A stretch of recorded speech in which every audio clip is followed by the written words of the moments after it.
from Washington, D.C. We can't let a country blackmail or extort the world, because that's what they're doing. They're really blackmailing the world. We're not going to let that happen.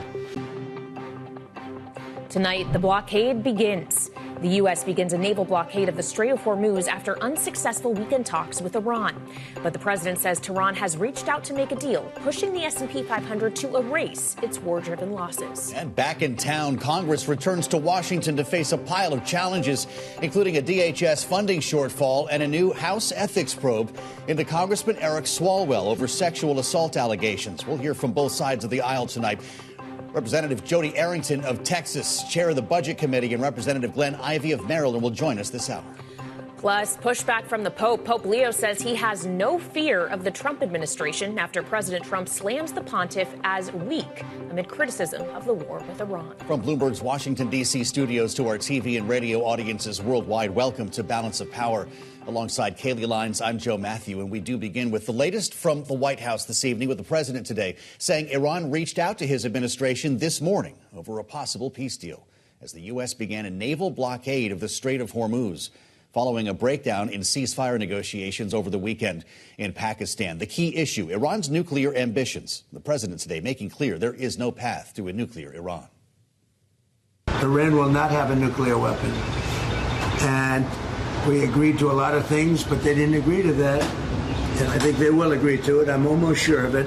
In fact, I am sure of it. If they don't agree, there's no deal. There'll never be a deal. Iran will not have a nuclear weapon, and we're going to get the dust back.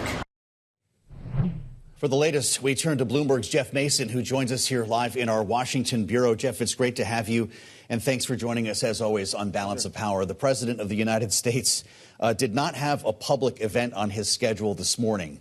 And if we had pulled the camera out there, for those of us watching on Bloomberg TV, you would have seen a DoorDash delivery person with 2 bags of fast food McDonald's that he had delivered to the Oval Office today, invited the press out into the Rose Garden. What drew him out in front of cameras and microphones? Well, I mean, it's classic Trump. McDonald's drew him out. Okay. You know, I think that drew him out. I think he also had a few things he wanted to say, and one was to comment a little bit on the latest about the talks, and he certainly made news, as you rightly highlighted just now, saying that Iran had reached out for additional talks. That means, if that's true, and if the United States is working to set up another date with Iran, that means it's not all over, which at the end of the talks this weekend, you didn't really have that note. So that is optimistic for markets and positive for potential continuation of those talks. Yeah. He also weighed in a little bit or answered questions about his controversy with the Pope, which I suspect was another reason he wanted to engage. Well, let's talk about that, because he did double down on this notion that the Pope, in his words, is weak on crime after, of course, Pope Leo has been critical of the U.S. war with Iran as an advocate for peace, leading the Catholic Church. But it wasn't just about the Pope. He was also asked about this image, an AI-generated image he had posted on Truce social that seemed to depict President Trump as Jesus Christ himself. Got a lot of pushback, including from the religious community. He says, Jeff, he thought it was a picture of him being a doctor with the Red Cross. Is that justification, explanation, sitting right with anyone? Well, so I'm going to draw on my own experience as having grown up going to Sunday school and say, fact check, not true, because anyone who looks at that image is not going to say that's associated with a doctor. It's associated with Christianity. And that was his answer. But that was also an answer to critics, which were pretty upset about seeing that. That said, another little piece of fact-checking. There is some upset online, but until you hear someone like Franklin Graham or a really big evangelical leader who have been super supportive of President Trump and the MAGA universe, I don't think it represents any sort of major rupture with the Christian right that has been a big part of his base. All right, Bloomberg's Jeff Mason, thank you so much, as always, for joining us.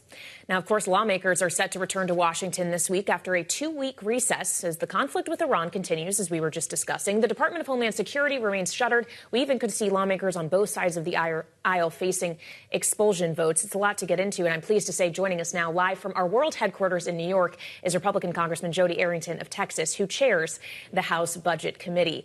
Mr. Chairman, welcome back to Bloomberg TV and radio. It is defense spending in the budget that I want to focus on to begin, as, of course, while you and your colleagues were away, the president did submit his 2027 budget request, which includes $1.5 trillion for defense spending. It's been reported that Budget Committee Republicans will be going to the Pentagon tomorrow in that regard. Can you confirm whether you will be attending those meetings and what questions exactly it is that you need answered from the DOD? Well, what I will tell you is myself and my fellow Republican colleagues on the Budget Committee want to understand what the justification is, where the money's going, what sort of future war readiness that we're going to get in terms of return on that investment. So we're going to do our due diligence. We're going to be stewards of taxpayer dollars. We understand that readiness and the common defense, if you will, is the first and most important job of the federal government. I believe that the president, I believe and agree with him that we need to modernize our military. And we also have a current conflict with real operational resource requirements. So we're going to look at both of those and try to make sense of them before we make decisions. I don't suspect we're going to get a lot of help from our Democrat colleagues. So this is all going to be conversations revolving around reconciliation, which, as you know, and your viewers know by now, that's a all-Republican exercise that will give us a simple majority vote in the Senate. So I'm looking forward to having more conversations, ultimately making a decision on how we prioritize the resourcing of the people's government. Well, we've had a lot of questions about reconciliation, Mr. Chairman, which I know you've been promoting in our conversations for some time now, and it seems like Washington is coming around to you. But I just want to ask more specifically, before we move on, about the looming supplemental budget request from this White House. Reporting would suggest it's about half of that number that we first heard about, something closer to $100 than $200 billion. Is that your expectation? And do you have any sense from the administration when that request will be made? Well, we're going to have Russ Vogt, the director of OMB, come before the committee this week. So we're going to find out a lot more for the entire committee, and it's going to be public knowledge at that point. We're still doing due diligence, but you're right. It's about 200 to 250 of the net $600 billion additional defense spending. Again, we need to support our troops and commander-in-chief in this conflict to achieve the objectives and show our support for this great cause of preventing a nuclear Iran. I think that's a righteous endeavor. I'll have to depart from the Pope on that one. I think it is a justified war.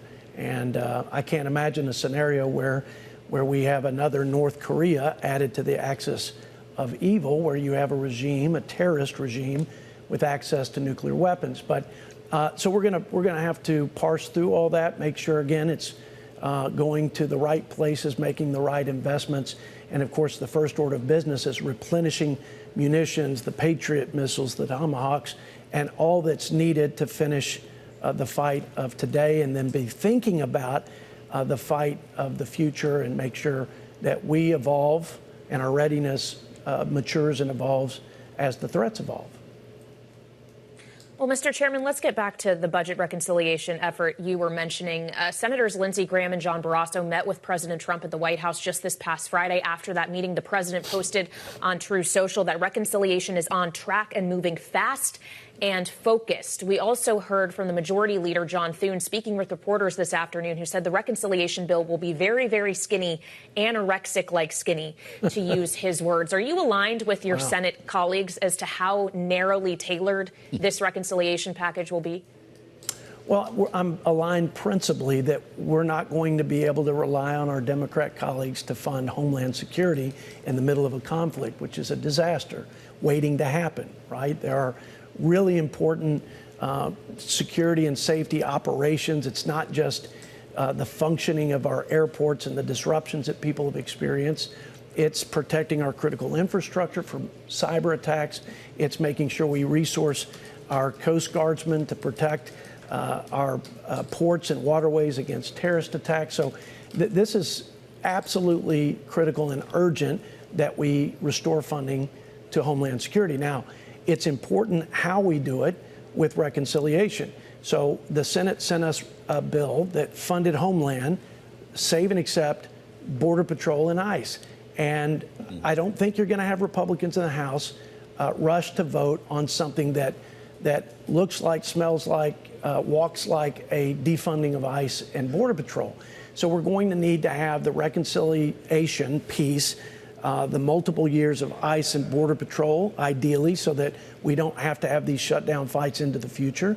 But we need that funding in hand first before we pivot to the rest of Homeland Security through regular appropriations. You could do it that way, or you can combine the two and just do reconciliation for the whole department, which I think is probably a better position, because it's not a good precedent to start cutting whole cloth departments and offices and agencies of the federal government every time we get to these funding fights. Mr. Chairman, do you get nervous when you start hearing talk of Reconciliation 2.0 being added to a Reconciliation 3.0, where we have a larger bill that costs more money and might include things like the Save America Act? Does that make you nervous, as opposed to that skinny bill that just focuses on ICE and CBP? Would you allow it? Well, I would allow it, and I would support it if we do it in a responsible way. You know, the Homeland Security piece, whether it's done as a whole or in part, but where we have multiple years of funding for ICE and CBP, that's inherently offset. We're just moving money from discretionary to mandatory. But with the defense, you're going to have a lot of budget-conscious members who will want to have savings to put against the spending so that it's at a minimum budget neutral. And I would tell you that as budget chairman, there's a host of ways to save, even in the area of waste, fraud, and abuse, after the $1.5 trillion of savings in the first One Big Beautiful Bill.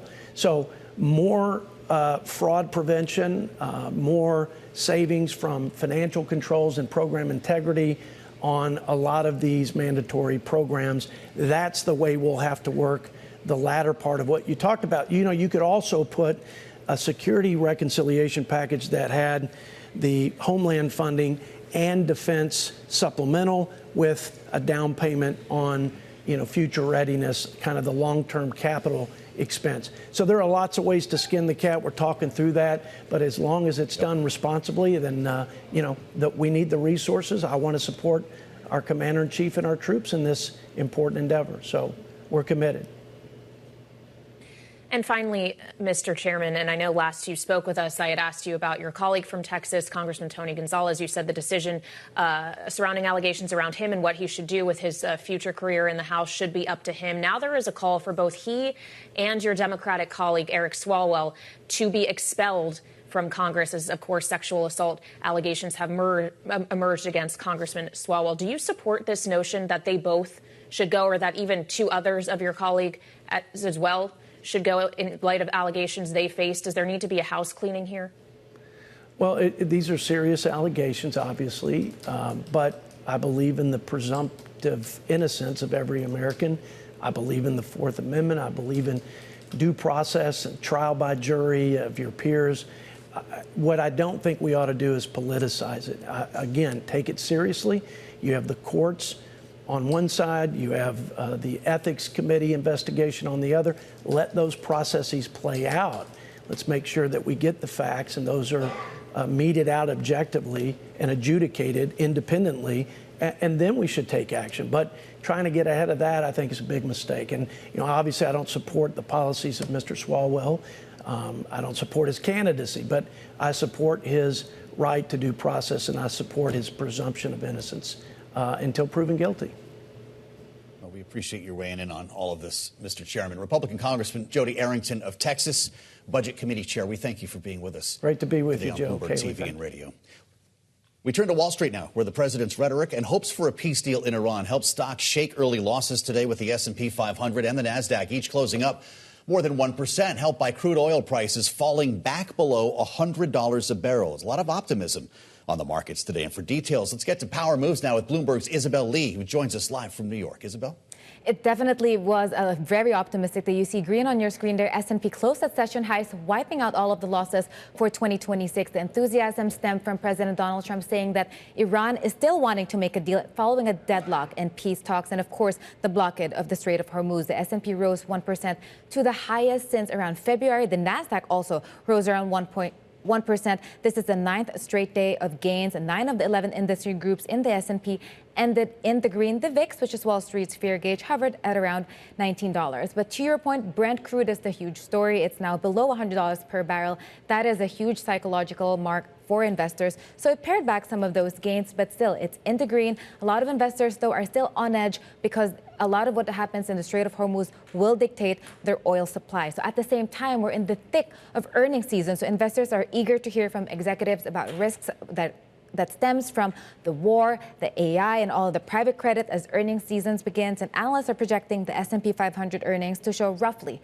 a 12% annual growth for the first quarter. Well, on the subject of earnings, Isabel, obviously we're going to be in the thick of big bank earnings this week. Goldman Sachs this morning not necessarily setting the greatest tone for the rest. That's exactly right. And it's interesting because we have the stock falling by around 2%. That comes after the bank reported a surprise drop in their bond trading revenue, which really overshadowed what was otherwise kind of a stellar report from their equities team, to be specific. So fixed income, currency, and commodities revenue was around $4.1 billion for the first quarter. That's more than $800 million below estimates and 10% less than the same period last year. So the bank also warned investors that its backlog of fees decreased slightly compared to the previous quarter. So again, this was really in stark contrast with results from equities traders, which really beat their own record by more than $1 billion. That's their quarterly record. And of course, as we can guess, the war in Iran fueled market volatility. And Goldman was the first to report this week when it comes to big banks. But we have JP Morgan, Wells Fargo, and Citi all due to report Tuesday morning, and we're really going to see what will happen. We're waiting to expect to report a record $18 billion in stock trading haul in the first quarter. So definitely lots of earnings to digest this week. Indeed. All right, Bloomberg's Isabel Lee, thank you so much. We'll be back for more Balance of Power right here on Bloomberg TV and radio.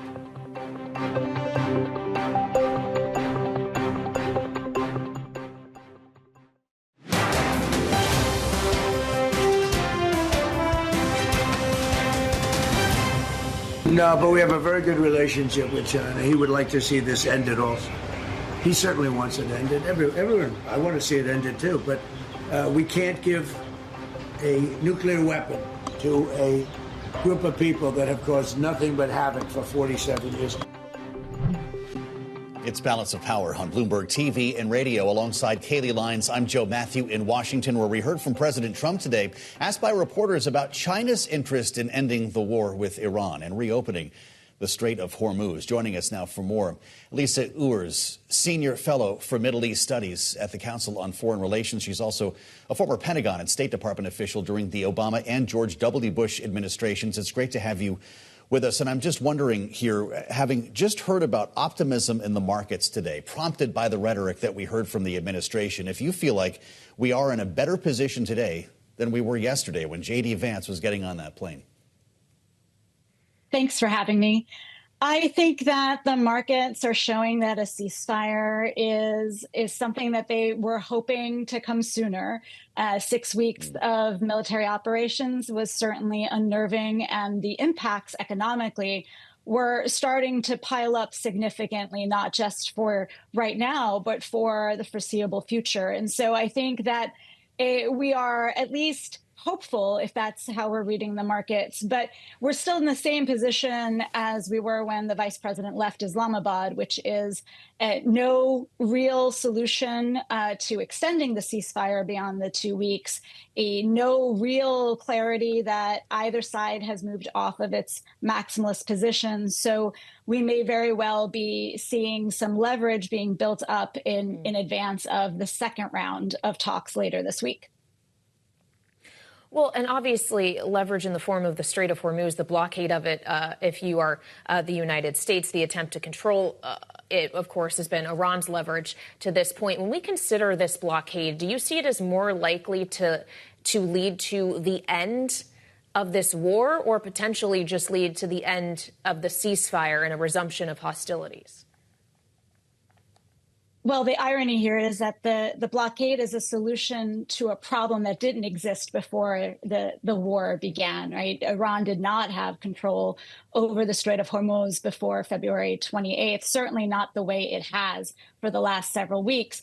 So could this be an attempt to get more leverage going into those round of talks? This has now become the central issue. The Strait of Hormuz and the free flow of goods in and out of it have become a central part of a discussion that is supposed to be about Iran's nuclear program, its ballistic missile program, its support for terrorism. So this is yet another topic that is on the agenda. And it could very well be that both sides, the Iranian regime obviously today said it will retaliate if any of its vessels or its product is stopped. And so it could also just be a game of chicken at this point. Elisa, the president was asked today if other countries would assist with the blockade of the Strait.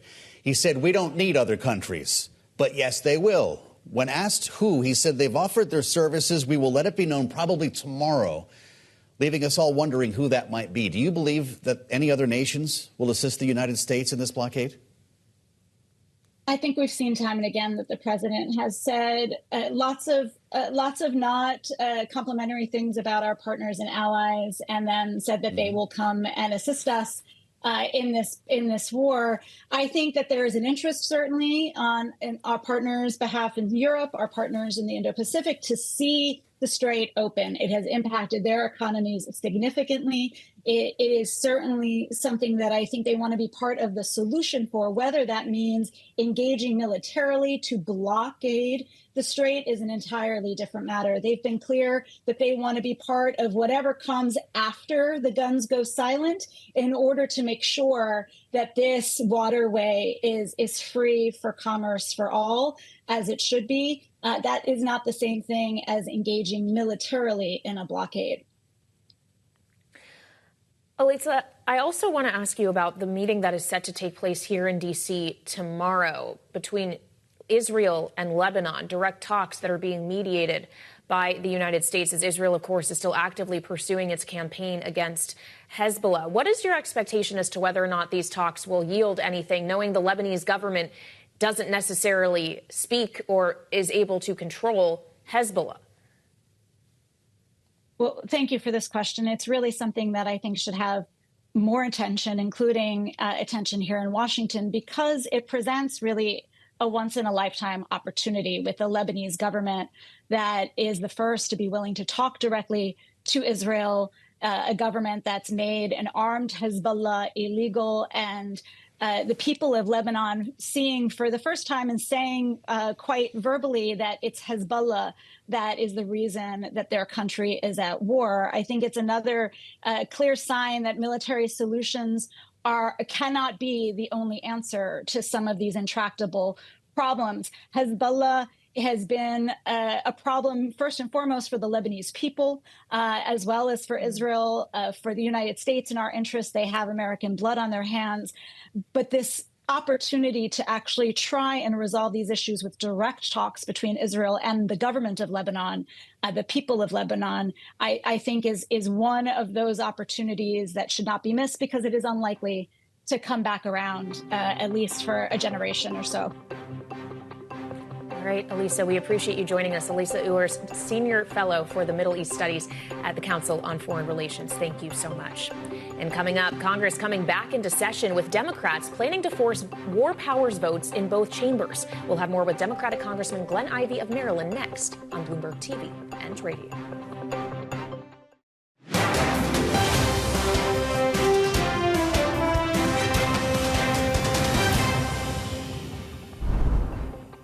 It's Balance of Power on Bloomberg TV and radio. Alongside Kaylee Lyons, I'm Joe Matthew, and we have breaking news. For those who say nothing happens quickly in Washington, this has been a doozy. Democratic Congressman Eric Swalwell, who just suspended his bid for governor of California over sexual assault and misconduct allegations, is now resigning his seat in Congress. Just out with a statement seconds ago saying, "I am aware of efforts to bring an immediate expulsion vote against me and other members Expelling anyone in Congress without due process within days of an allegation being made is wrong. But it is also wrong for my constituents to have me distracted from my duties. Therefore, I plan to resign my seat in Congress. Kayleigh, he says he's going to work with staff for the coming days to ensure they're able to serve the needs of the people of the 14th Congressional District. This is something that started to percolate the end of last week, Friday, and within days has come this far. Yeah, it's incredible. Of course, he still denies some of the allegations. He says in this statement he will fight the serious false allegation made against me. But he said, I must take responsibility and ownership for the mistakes that I did make. As you said, Joe, this already ended his gubernatorial ambitions in California. Now, of course, he is abandoning his seat in the House, resigning from it. But we should note that it was not only calls for his expulsion or resignation that have been growing in the House of Representatives. There is also a call to expel the likes of Congressman Tony Gonzalez of Texas, perhaps Corey Mills of Florida, Congresswoman Shifless McCormick, also of Florida. All of them have faced various allegations of their own. But clearly a domino has fallen here as Eric Swalwell is going to resign from Congress. Of course, you just asked Chairman Arrington about this on the air a couple of moments ago. But you're right. As you just pointed out, those were 2 Ds and 2 Rs. So it would have been no change in the overall math and the balance of power in the U.S. House. This adds a new wrinkle. It would be really interesting to see if they bring these votes to the floor. Having a member of Congress expelled is a pretty tall order. Well, and of course, it does come just hours after the Ethics Committee announced they would be investigating Congressman Swalwell. We're about to speak with an Ethics Committee member, Congressman Glenn Ivey, in just a moment about this. Looking forward to that conversation with the congressman. First, we want to turn back to the impact of the ongoing situation in the Middle East. And joining us now with his analysis from our Miami bureau is Mike McGlone, the senior commodity strategist with Bloomberg Intelligence. Our eyes on the energy markets. Mike, it's great to see you. Thank you for standing by. The president has put forth a blockade of the Strait of Hormuz, yet oil prices are back below $100 a barrel. How do you square the move today? Well, I think the oil market's looking at this situation as a bit of the battle of the bulge. We'll get over it. The ships will eventually get through. President Trump and the military are figured out. But to me, I'm really impressed with the macro of the invisible hand we're learning from Adam Smith. As prices went up, they started going up too much. They broke things. Stock market started going down. Rinse and repeat. And now we're seeing the problem with we're going to see a massive pickup in supply out of the U.S. We're seeing demand destruction, potential tilt towards a global recession. So I want to mention 3 numbers, I think the numbers we should put on it. That front WTI contract is 92. The next one is the front's 99. The next one's around 92. And the December contract's around 77. So what's going to happen as of next Tuesday, 99 is going to expire. That's May, and it's going to go to June at 92. So we're going to drop $7. We're going to narrow that. So that's the burden. And as we get to the election, that December contract's the front contract. That's at 77. I still expect that one to head towards 50. And I think Mr. Trump's going to pull something out of his bag and just figure it out. But bottom line is, it's the process of supply kicking in, demand destruction, bring prices back down. Oh, and one key thing, natural gas is leading the way. It's plunging this year. It's down almost 30%. Well, but on what you're saying about U.S. supply specifically, Mike, how much more capacity do we have as the president is talking about, hey, everybody don't worry about the Strait of Hormuz, just buy it direct from the United States of America?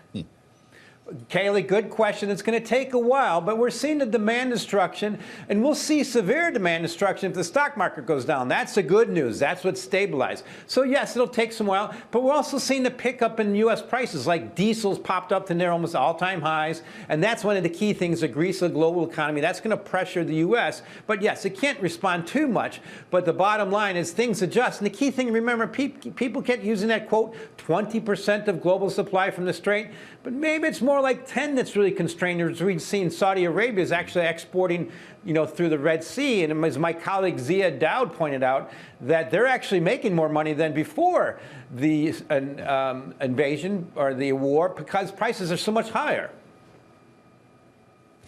All right, Mike McGlone, we appreciate it as always, senior commodity strategist with Bloomberg Intelligence. Thank you so much. Now, we want to get back to the breaking news. Congressman Eric Swalwell, the Democrat from California, says he's planning to resign from Congress. And joining us now with his reaction to that and other matters is Democratic Congressman Glenn Ivey of Maryland. He serves on both the House Appropriations Committee and the House Ethics Committee, which was just announcing an investigation into Congressman Swalwell. Congressman Ivey, thank you for being with us. Obviously, you just have learned of this, as we all did. But I would like to read you part of Congressman Swalwell's statement. He says, I am aware of efforts to bring an immediate immediate expulsion vote against me and other members. Expelling anyone in Congress without due process within days of an allegation being made is wrong, but it's also wrong for my constituents to have me distracted from my duties. Therefore, he says, I plan to resign my seat in Congress. Is this the right decision? Well, that's a personal decision that he needs to make for himself, his family, and his constituents. I should point out, I'm on the ethics committee, so I really can't comment much on the allegations or anything like that, because if he decides to stay in Congress and the ethics committee moves forward with the investigation, I can't be viewed as prejudging it. But that's a decision he's got to make for himself. Understood, Congressman. It's good to have you back. This isn't what we thought we'd be talking about tonight, and I don't want you to have to cross any lines here. I'm just curious, will there be an investigation if the congressman leaves? Typically there is not, because the House essentially loses jurisdiction over the member who's departed. The Gates situation might, the member had left, but, we issued the report after he'd left. But, I think they'd had several years of an investigation ongoing with respect to him. So the matter just continued, but the report was issued. I don't know that it moves forward at this preliminary stage or initial stage if the member resigns up front. Mm-hmm. Well, and understanding you can only speak so much about Congressman Swalwell in particular, I wonder what you make of his statement that he also is alluding to the other members who have faced calls for expulsion, the suggestion that expelling anyone in Congress without due process is wrong. Do you think that also should apply to the likes of, say, Congressman Tony Gonzalez or Corey Mills? Well, like I said, to the extent these are matters before the ethics committee, I can't really say much about them, certainly not the substance of them. So I'll kind of have to leave it there. But again, to the extent if Congressman Swalwell decided to resign, that's a personal choice for him. Every member has to make that decision for him or herself. Mm-hmm. Well, we appreciate you weighing in on that, Congressman, and we'd love to hear more as it emerges. But we need to talk to you about the other major story that we're following today, a couple of them, when it brings our attention to Capitol Hill. And I'd like to ask you about the war with Iran right now. We talked to Jodey Arrington a short time ago. It said he agrees with the president on the justification for this war, and even went so far unsolicited to say that he takes issue. He disagrees with the Pope on this one. We understand that you sought to raise a war powers resolution on the floor of the House in pro forma session over the recess. We're at 45 days now. Will you try to do so again? Well, I think the lead on this is going to be Congressman Meeks from New York, and I think there's a good chance that's going to come up this week. It'd be a privileged resolution, so we don't need the agreement or permission of the speaker to bring it to the floor. And I think, there's a good chance we picked up Republican votes as this has moved forward. I think last Tuesday in particular, when the president was threatening to annihilate, the Iranian people, I think that was a wake-up call for a number of members of the Republican House anyway. And some of them actually issued statements criticizing or distancing themselves from what the president had said. And to the extent this is moving forward with the blockade, I don't know where this is going to go. Certainly we don't want to put more people, more soldiers and our military people at risk than we already have. We've lost 13 already. And I do worry about the impact, not just on the American economy, but the world economy. Your prior commentator there is an interesting perspective, but that's not the one I've heard from most economists or business people, including business people in my district, who are worried about what's going to happen with respect to gas prices and fertilizer costs and other products that are generated using oil that's produced over there. So I guess we'll have to see, but I think, de-escalation is where we'd rather go at this point. I'm not sure that the escalation approach is really moving things in the right direction. It's already turned into a regional conflict. I'd hate to see it get worse. Well, Congressman, something we hear repeatedly from your Republican colleagues is the notion that under law, the president has all of the authority he wishes to exercise, whatever he deems necessary in terms of these combat operations, at least for a 60-day period. And I wonder if a war powers resolution is brought this week that doesn't get the requisite support among Republicans, if you think that could be a materially changed calculus if and when we cross the 60-day threshold. Yeah, I think that's a very real possibility. Hopefully we'll win it this week as it comes up. But, you know, there are going to be other markers as we move down the road on this front. But unfortunately, I think some of the bigger impacts are going to be, you know, if we lose more service members over there, if the economy piece gets worse, certainly gas prices. You know, I was paying under $3 before this started. Now gas prices in my area are over $4. They're around the national average of $4.15. And, you know, we've got other costs impacting, for example, farmers and other people who, you know, have to rely on the products that go through there or the inputs like oil that come out of it. And our world partners I think are being hit with this too. So I don't know that this is, I don't know how sustainable this is. And I don't know that the president has any more of a plan now than he did when he took us into this thing. He's really painted himself and our country into a corner. And I think, you know, he's going to have a tough time figuring his way to get out of it. I hope something works and we can get back to the bargaining table and de-escalate it that way. But we'll have to see. Well, the president has tipped his hand apparently on his preferences when it comes to reconciliation and funding the Department of Homeland Security. This has been an ongoing matter now, 58 days, Congressman, and I'm sure you don't need me to tell you, Department of Homeland Security has been closed. And I think I have a pretty good idea of where you stand on ICE and enforcement, immigration enforcement. So is Reconciliation 2.0 the only way DHS gets the money that it needs? Yeah, I'm not in support of, you know, providing any additional funding for ICE or the Border Patrol at this point. I would note that the Senate passed a bill by unanimous consent. Yeah. That means that all 100 members agreed to it. The speaker walked away from that. That's probably about 2 weeks ago now. They announced about a week ago that they'd reached an agreement, and somehow it just kind of petered out and didn't move forward. They need to get their act together within their own house over there and work this out. They control the House, the Senate, and obviously the White House as well. They ought to be able to work something out to move this thing forward. And now the other part of this, too, I think ICE clearly has been out of control. You know, they need a complete overhaul over there. The NOM resignation, I think, doesn't necessarily change the key things on the ground. You know, we need the mask off. We need the cameras on. We need them to function just like the other thousands of police departments around the country do day in and day out. And don't tell me ICE is in more danger from a day-to-day standpoint than like NYPD or the LA cops who deal with gang warfare in Los Angeles. We know better than that. And, you know, they're a federal agency. FBI doesn't use masks, ATF, DEA, none of them do. So just follow those rules. And then, of course, they need to follow the Constitution when it comes to judicial warrants to go into people's houses. That's all we're asking for on that front, and those things should move forward. With the House back tomorrow night, it's good to spend some time with you, Congressman, Democrat Glenn Ivey of Maryland.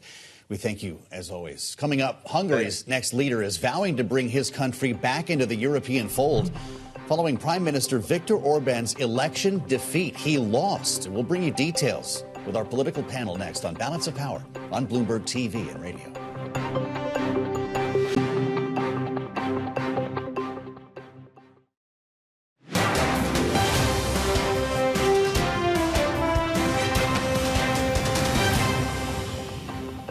This is Balance of Power on Bloomberg TV and radio. I'm Joe Matthew alongside Kaylee Lyons in Washington.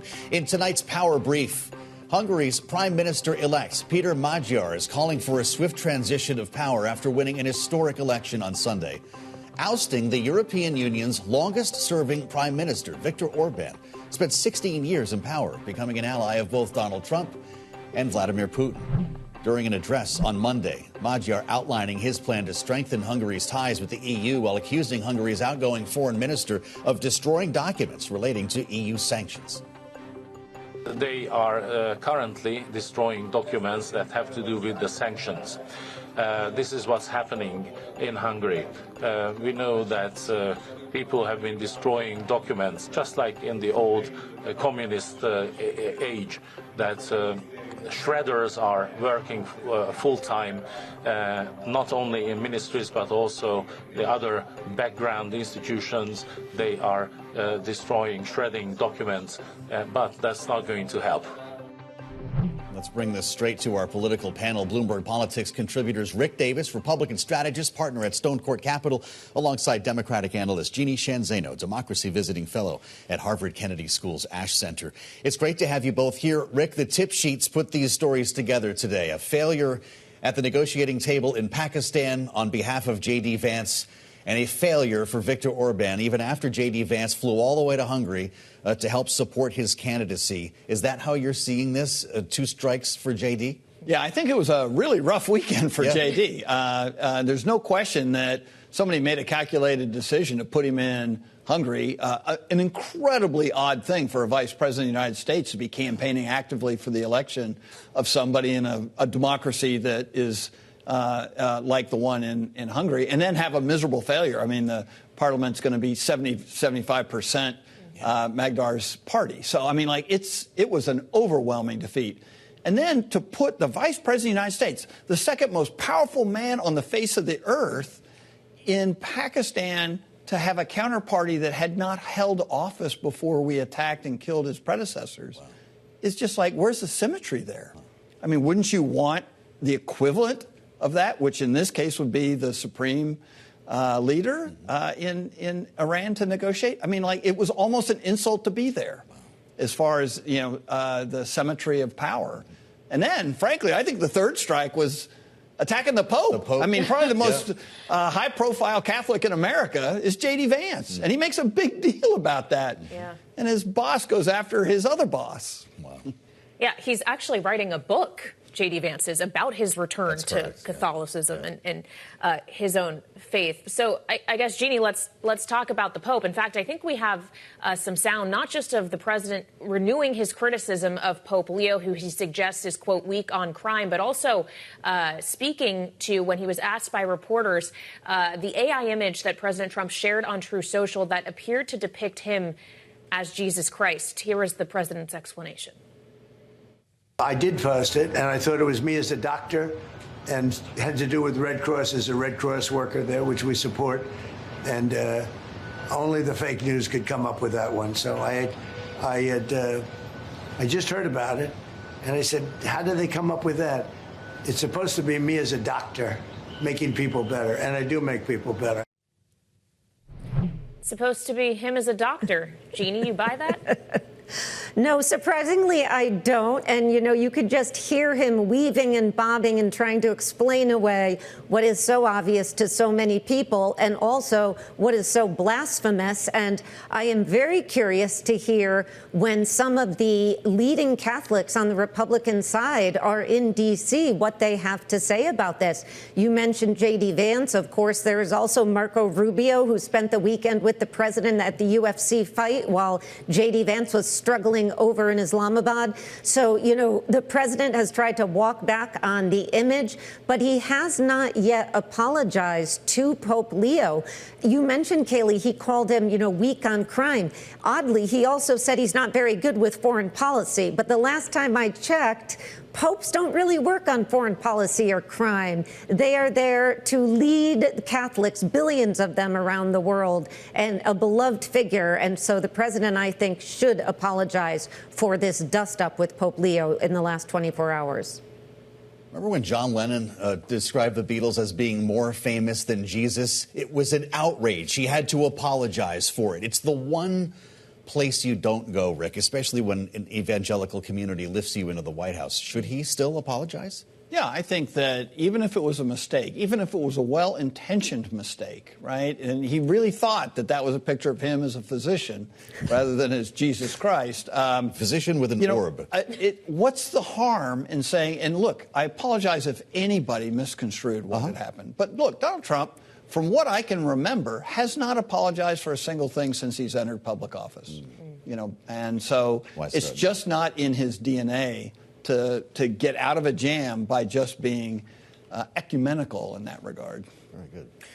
Well, someone who is apologizing in public office, though he isn't going to be holding public office for much longer, Jeannie, is Congressman Eric Swalwell, the Democrat from California, posted a statement on X a short time ago that he is resigning, saying he's deeply sorry to his family, staff, and constituents, and taking responsibility and ownership for mistakes that he made. I wonder what your reaction to this is, knowing that this has been a precipitous fall. He was the front runner, in theory, at least on the Democratic side, to be the governor of California, 72 hours ago? And now that campaign has been abandoned and he's resigning his seat. What does that tell you?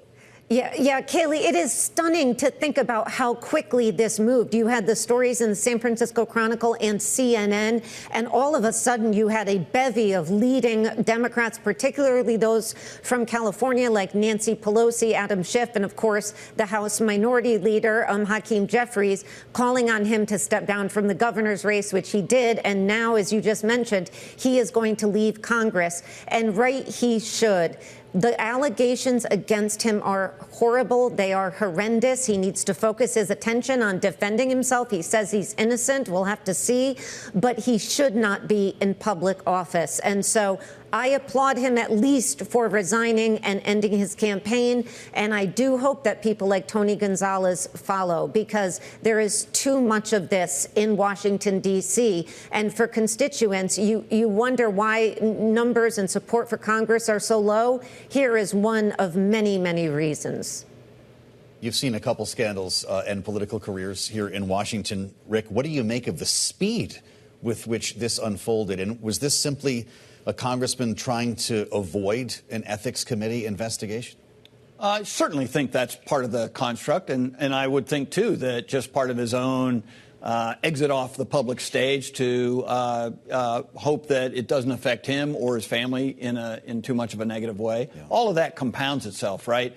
And we've seen how, some people like George Santos dragged it out, tried to insist on staying in public office, and how painful that was both for him and the American public to have to witness this. And as Jeannie said, these are the kinds of things voters say, you know what, maybe they're all just like that. Wow. So it helps the institution to have someone exit the stage, under these kinds of circumstances, so that the House of Representatives itself doesn't have to take heat for this. Jeannie, just quickly, what does this mean for the next, whoever it will be, governor of California? Could it be a Republican? It absolutely could. As you know, Kayleigh, they have this top two runoff that they're going to have, and we could see two Republicans vying for that. In my view, hopefully not, but absolutely, this really does throw a monkey wrench. It's the June 2nd they are voting, and we'll have to see if Katie Porter, some of the Democrats in there can move up into that top two tier. All right, Bloomberg Politics contributors Rick Davis and Jeannie Shanzano, thank you both so much for joining us. And a quick programming note, make sure to tune in tomorrow morning as Bloomberg's Francine Lacqua sits down with ECB President Christine Lagarde, and they'll discuss Europe's economic challenges, navigating uncertainty during the IMF spring meetings right here in Washington. That's at 10 a.m. Eastern tomorrow on Bloomberg TV and radio. Thanks for joining us on Bloomberg.